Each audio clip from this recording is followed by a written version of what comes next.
क्या आप जानते हैं कि वकील को इंग्लिश में हम एडवोकेट कहते हैं और एडवोकेट को हम लॉयर भी कहते हैं और बैरिस्टर भी कहते हैं।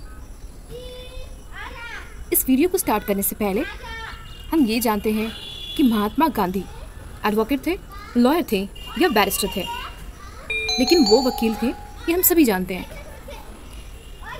लॉयर, एडवोकेट एंड बैरिस्टर, इन सब के बीच में थोड़े डिफरेंसेस हैं, लेकिन सामान्यतः आप देखते होंगे कि लोग एडवोकेट की जगह पे लॉयर जहाँ पे इस्तेमाल करना चाहिए एडवोकेट का इस्तेमाल करते हैं।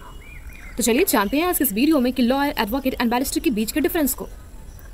कोई भी इंसान जो लॉ कर रहा हो, लॉ करने के बाद जब उसे LLB की 3 या 5 साल की डिग्री मिलती है तो उसके बाद वो लॉयर कहलाता है। लॉयर बनने के बाद मीन्स वो डिग्री लेने के बाद वो क्या प्रैक्टिस कर सकता है? क्या वो अपने क्लाइंट का मुकदमा लड़ सकता है कोर्ट में? नहीं, उसके पास डिग्री तो होती है लेकिन वो मुकदमा नहीं लड़ सकता। केस और मुकदमा लड़ने के लिए उसे एडवोकेट बनना पड़ता है।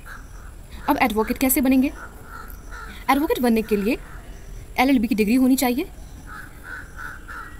फिर LLB की डिग्री लेने के बाद उस इंसान को जिसने लॉ कर रखा है उसे बार काउंसिल ऑफ इंडिया में खुद को एनरोल कराना होता है।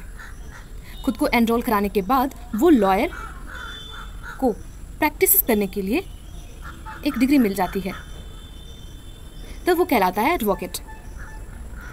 और हमारा थर्ड और नेक्स्ट टर्म है बैरिस्टर। बैरिस्टर उसे कहते हैं जिसने इंग्लैंड से लॉ की डिग्री ली हो।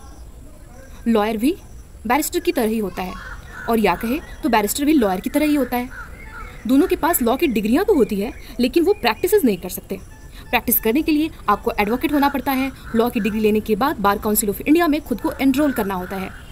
तो ये था difference lawyer, advocate and barrister के बीच का।